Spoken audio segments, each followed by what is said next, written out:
নমস্কার।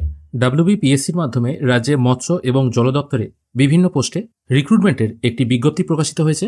এখানে total vacancy আছে 81টি। টোটাল ফর্ম ফিল আপ অনলাইনের মাধ্যমেই হবে। ডেসক্রিপশনে আমি এই বিজ্ঞপ্তির লিঙ্কটি দিয়ে রাখবো, সেখানে ক্লিক করে আপনারা এই পিডিএফটি ডাউনলোড করতে পারবেন। কোন কোন পদে এখানে অ্যাপ্লাই করা হবে সেটা আগে একবার দেখে নিই।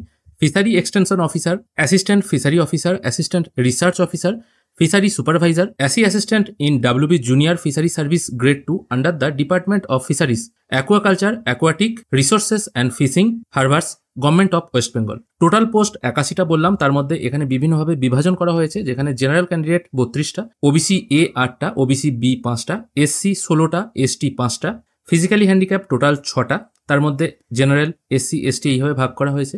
ইডব্লিউএস কোটা আছে এখানে 8টা, এমএসপি কোটা আছে একটা।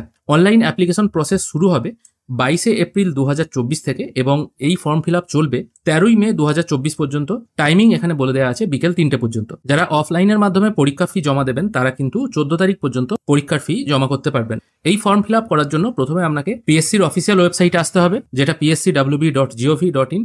এখানে আসার পর অ্যাপ্লাই অনলাইন বলে একটি সেকশন আছে, এখানে আপনাকে ক্লিক করতে হবে। এখানে প্রথমে আপনাকে রেজিস্ট্রেশন করতে হবে, যেখানে অ্যাপ্লাই নাও বলে যে অপশনটি আছে এটির ওপর ক্লিক করলেই এখান থেকে আপনি সেই নোটিফিকেশনটা দেখতে পাবেন এবং এখানে আগে রেজিস্ট্রেশন করতে হবে। এবার এখানে একটা কথা বলে দিই, পিএসসি থেকে আগে আপনারা যারা ফুডের ফর্ম ফিল আপ করেছেন বা ক্লার্কশিপের ফর্ম ফিল আপ করেছেন তাদের ক্ষেত্রেও কিন্তু আবার নতুন করে রেজিস্ট্রেশন করতে হবে, তারপর কিন্তু আপনারা ফর্ম ফিল আপ করতে পারবেন।